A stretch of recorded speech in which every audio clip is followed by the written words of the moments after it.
Boa tarde, amigos. 28 de fevereiro, bem, ainda não se passou nenhum dia desde que começou a guerra ou a operação militar especial, como quiserem chamar, no Irã. Antes de eu começar a contar para vocês o que está acontecendo agora e quais os possíveis caminhos para o desenvolvimento do que está acontecendo, vamos falar sobre quem é o vilão aqui. Imagine um regime que fuzila, enforca, tortura, prende dezenas de milhares de seus próprios cidadãos só por dizerem queremos liberdade. Esse é o Irã. Imagine um regime que há anos repete: assim que tivermos a bomba, vamos destruir Israel e depois a América. Depois de 7 de outubro, depois que os membros do Hamas invadiram, massacraram, queimaram pessoas vivas, estupraram e mataram 1.200 pessoas em Israel, não podemos mais tratar essas promessas como propaganda. E agora esse regime não está mais lidando com uma resolução da ONU nem com tweets, mas sim com uma força real. Qual é o objetivo da operação? A operação de hoje de Israel e dos Estados Unidos contra o Irã não é um confronto entre dois lados de um conflito, é um choque de mundos, onde tentam dar às pessoas um manual, no máximo, espaço para viver e liberdade. Com um mundo que transforma as pessoas em escravos obedientes de sua ideologia, teologia, não importa como ela se chama. O Irã é o principal patrocinador do terrorismo no mundo, diz Donald Trump, e ele nunca terá armas nucleares. Ele repete isso depois de todos os presidentes democratas e republicanos dos Estados Unidos da América. O sentido da operação é exatamente esse. Não é punir o Irã, mas impedir que o regime de assassinos obtenha a bomba atômica e também impedir que eles entreguem bombas sujas para terroristas para que explodam em Tel Aviv, Haifa, Jerusalém e pelo mundo afora. Agora, o que já foi feito? Israel alertou durante décadas: se aqueles que abertamente prometem apagar o Estado judeu do mapa conseguirem a bomba atômica, isso será a segunda tentativa de holocausto. Nós não permitiremos que aqueles que clamam pela nossa destruição obtenham os meios para conseguir isso, diz Benjamin Netanyahu. E quem pode dizer que ele não está certo? Eles dizem: assim que tivermos isso em mãos, vamos destruir vocês. Enquanto não temos, estamos, como se diz, reunindo, esperando, nos preparando. Bem, eles já estão perto. Se eles vão nos destruir, então é melhor destruí-los primeiro. Hoje essas palavras se transformaram em ataques aos centros de enriquecimento de urânio, onde estavam preparando aquela mesma bomba, e aos mísseis que amanhã poderiam carregar uma ogiva nuclear até Tel Aviv. Ou bacteriológico, ou químico. Israel e os Estados Unidos estão realizando uma grande operação contra a infraestrutura-chave do regime iraniano, centros de comando, bases de mísseis, elementos do programa nuclear. Isso não é apenas um tapa na cara, mas uma tentativa real de arrancar os dentes de um regime que sonha com a bomba e promete abertamente usá-la. Podemos especular se vão usar ou não, mas eu não ficaria esperando para ver se vão usar ou não e nem aguardaria por isso. Cerca de 3 semanas atrás, os americanos encenaram o início de uma guerra. O mundo ficou paralisado em expectativa. Manchetes alarmantes dominavam a mídia, satélites registravam movimentos incomuns de tropas, e a transmissão estava cheia de ordens falsas e sinais de comunicação. O sistema de defesa de Teherã entrou em total prontidão de combate, radares foram ativados um após o outro, lançadores de mísseis foram posicionados, assim como os centros de controle de drones. Foram enviadas várias ordens criptografadas. Mas, de repente, literalmente 20 minutos antes desse suposto ataque, tudo parou. Os Estados Unidos cancelaram a mobilização, deixando os analistas se perguntando o que foi isso. O mundo respirou aliviado, sem suspeitar que a operação tinha um objetivo oculto específico. A guerra fictícia forçou Teherã a revelar todo o seu sistema de defesa. Cada radar em funcionamento, cada posição de mísseis, cada elo de comunicação foi marcado em tempo real. Agora, quando o verdadeiro ataque começa, esses dados se tornam a base de uma operação destinada a tornar o regime inofensivo de forma rápida, precisa e sem aviso prévio. O que exatamente o Irã fez? Em resposta, os Guardiões da Revolução Islâmica declararam que todas as bases americanas na região são alvos legítimos de interesse. Nas primeiras horas contra Israel e contra bases dos Estados Unidos no Catar, Kuwait, nos Emirados, como é mesmo, Emirados Árabes Unidos e Bahrein, são ataques contra instalações militares e símbolos da presença americana, como uma sugestão de que preferimos atingir soldados e não civis, mas todos entendem que isso pode mudar a qualquer momento. O que é isso, afinal? É uma operação militar especial ou uma grande guerra? No papel, Teherã fala sobre uma resposta proporcional limitada a alvos militares. Pela primeira vez, o Irã atinge simultaneamente tanto Israel quanto toda uma rede de bases americanas em todo o Golfo Pérsico, enquanto a maioria dos ataques ainda é direcionada a alvos militares. Isso deixa uma chance para uma escalada controlada. Tudo depende do que vai acontecer a seguir. No vídeo anterior, falei que esse é o cenário mais leve.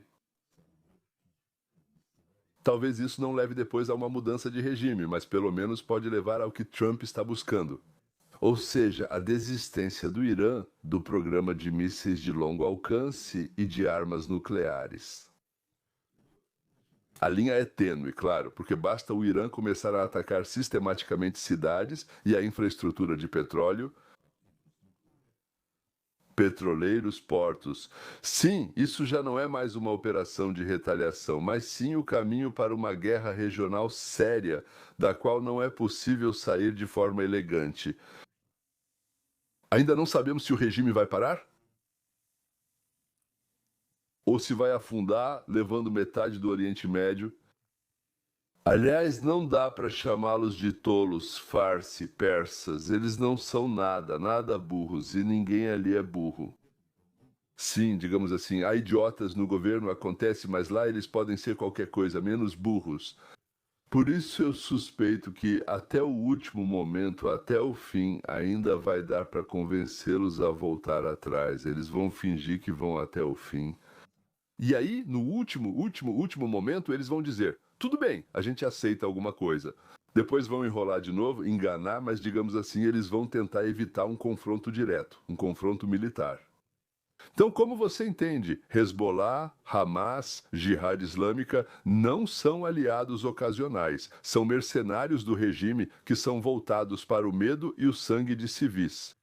O Irã ainda não os utilizou. Continuação depois, justamente enquanto estou contando isso para você, foi quando ele começou, mas ainda não usou. Sim, digamos assim. Trump diz que o Irã é o maior patrocinador do terrorismo. Eu não concordo com ele. Eu acho que o maior patrocinador do terrorismo é a Rússia. Bem, a guerra contra a Ucrânia, da forma como está sendo conduzida, ataques a bairros residenciais, apoio a regimes terroristas e ditatoriais em todo o mundo.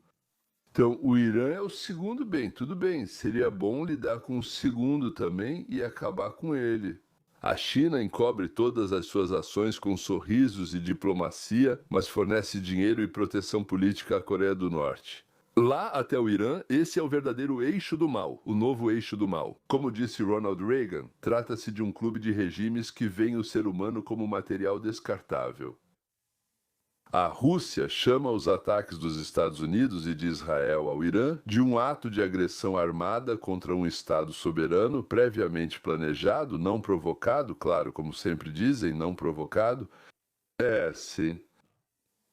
Exige a imediata suspensão da operação, alerta sobre o risco de uma catástrofe humanitária, econômica e até revolucionária. Mas que catástrofe revolucionária? Afinal, o Irã não tem bomba, ou pelo menos parece. Vão levar uma bomba para lá, o quê? Eles querem uma reunião urgente do Conselho de Segurança da ONU, mas sempre que surge algo sobre a Rússia, eles bloqueiam imediatamente. Sim, quer dizer, eles têm o direito de veto, eles usam o veto. Eles estão tentando colocar toda a responsabilidade pela crise em Washington e Jerusalém. E a China, por sua vez, expressa uma profunda e séria preocupação.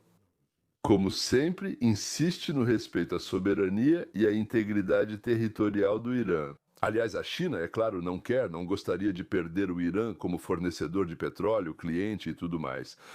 pede a cessação imediata das ações militares, não permite palavras sobre agressão, mas exige firmemente a suspensão da operação e o retorno às negociações, apostando na diplomacia e não na intervenção direta.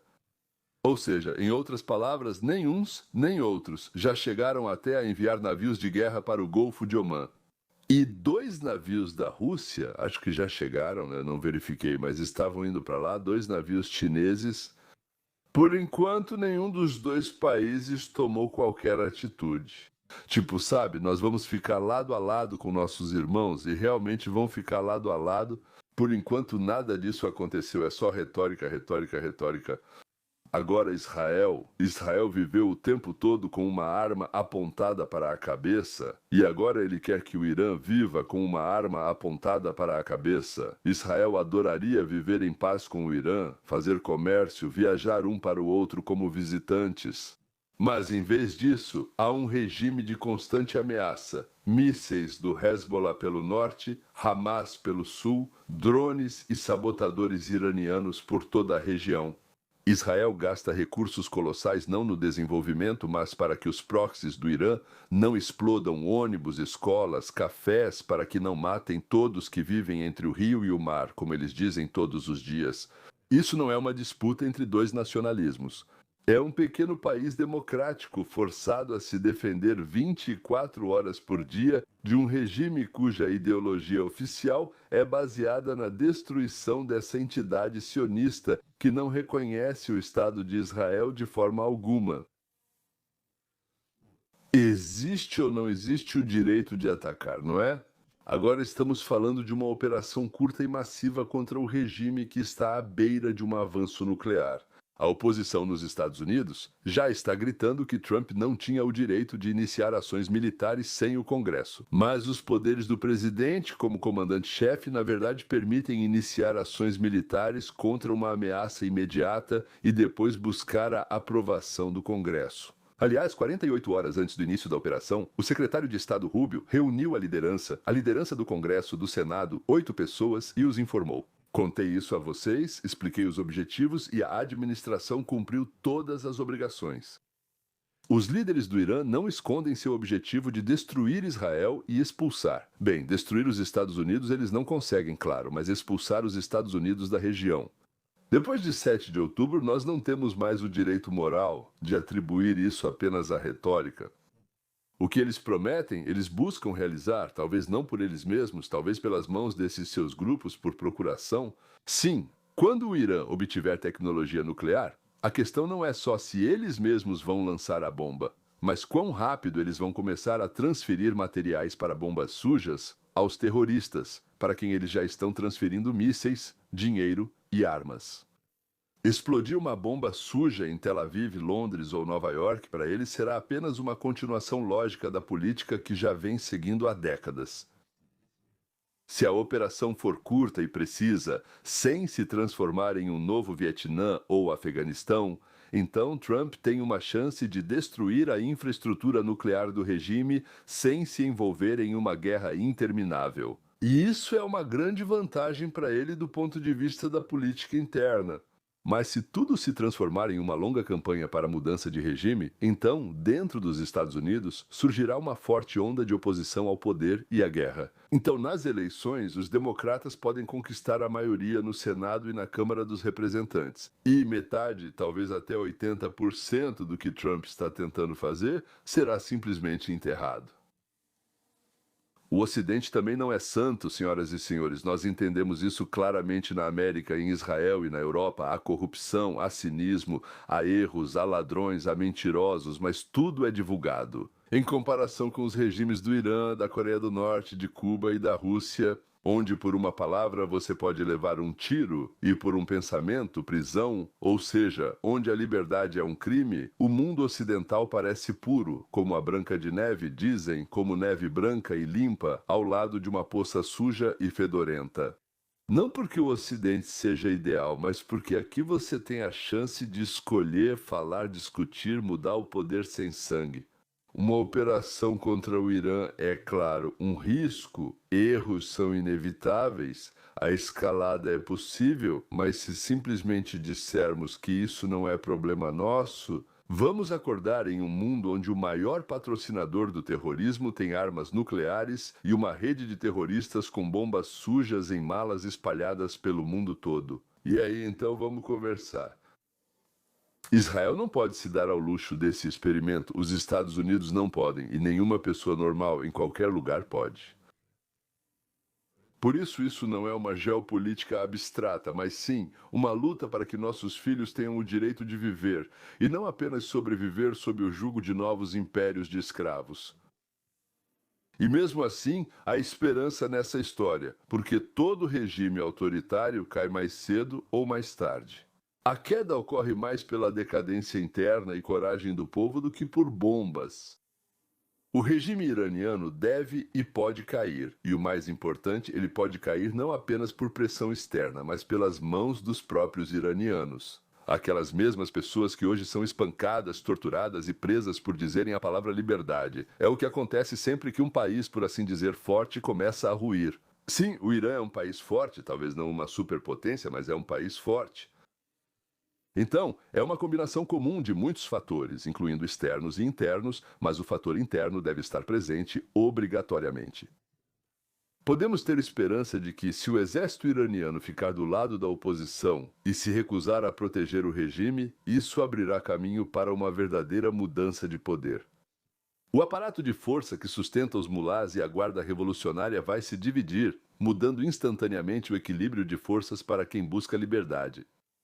Se o exército permanecer leal ao Ayatollah e à guarda revolucionária, o regime provavelmente vai se manter, reprimir os protestos e sobreviver à crise atual. E então o futuro da região e do mundo ficará em suspenso. Entre uma lenta aproximação de um Irã nuclear e novas guerras que terão que ser detidas não mais com palavras, mas com força. Vamos torcer para que o povo iraniano consiga resolver essa situação por conta própria, sem uma guerra longa e custosa. Não estou falando só de dinheiro, é direito deles mudar o governo em seu próprio país. Desejo boa sorte a eles e paciência. Estou esperando pelo novo, na verdade, pelo antigo Irã, amigo de Israel, uma sociedade altamente desenvolvida. Até a próxima. Continua.